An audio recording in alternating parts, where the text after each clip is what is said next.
गोपाल खान मूंखे ख़बर हुई त तूं कंहिं हद ताईं वञी किरी पवंदे। इन जे करे मां पंहिंजो पूरो बंदोबस्तु करे आयो आहियां। पहिरियों तूं इहा घर जांच कर त तुंहिंजो सालो घर आहे या घरां निकिरी वियो आहे। मूंखे हिकिड़ी ॻाल्हि त ॿुधाए, तूं पंहिंजी इहा कलीज़ ज़िंदगी बचाइण लाइ अञा केतिरनि मज़लूमनि जो रतो आहे? गफ़ार खान, तुंहिंजे साले जो रतो हणण जो ख़ौफ़ इरादो न आहे। उन्हीअ खे सिर्फ़ पंहिंजे बचाव लाइ अगवाह कयो आहे। हिकिड़ी ॻाल्हि चवां, इहा जेका तूं कमीणाई बि करींदो न,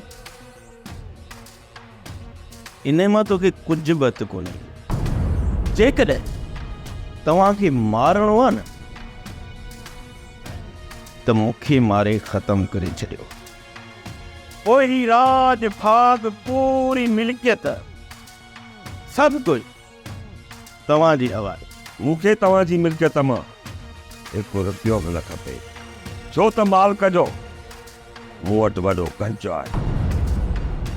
तव्हां कमाल खान खे पंहिंजो हक़ ॾियो, असां दुश्मनीअ खे इते ई ख़तमु कयूं था। ठीकु आहे, मां शाम पंहिंजे ॻोठ वारनि सां सलाह कयां थो। जेकॾहिं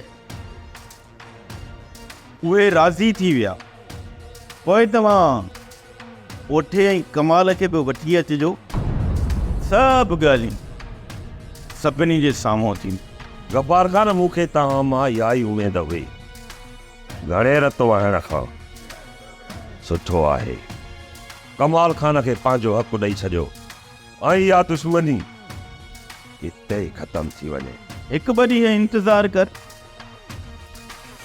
मूंखे इहा उमेद आहे त तव्हां मुंहिंजे साले खे आज़ादु कंदो। उन सां का बि दुश्मनी न आहे। वञण सां हुनखे आज़ादु कंदासीं। अजमो बि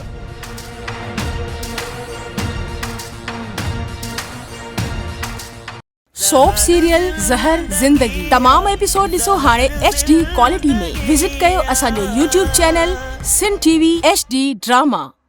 सब्सक्राइब कयो असांजो ऑफिशियल YouTube चैनल सिन TV HD ड्रामा ऐं वधीक अपडेट लाइ बेल आइकन खे क्लिक करियो।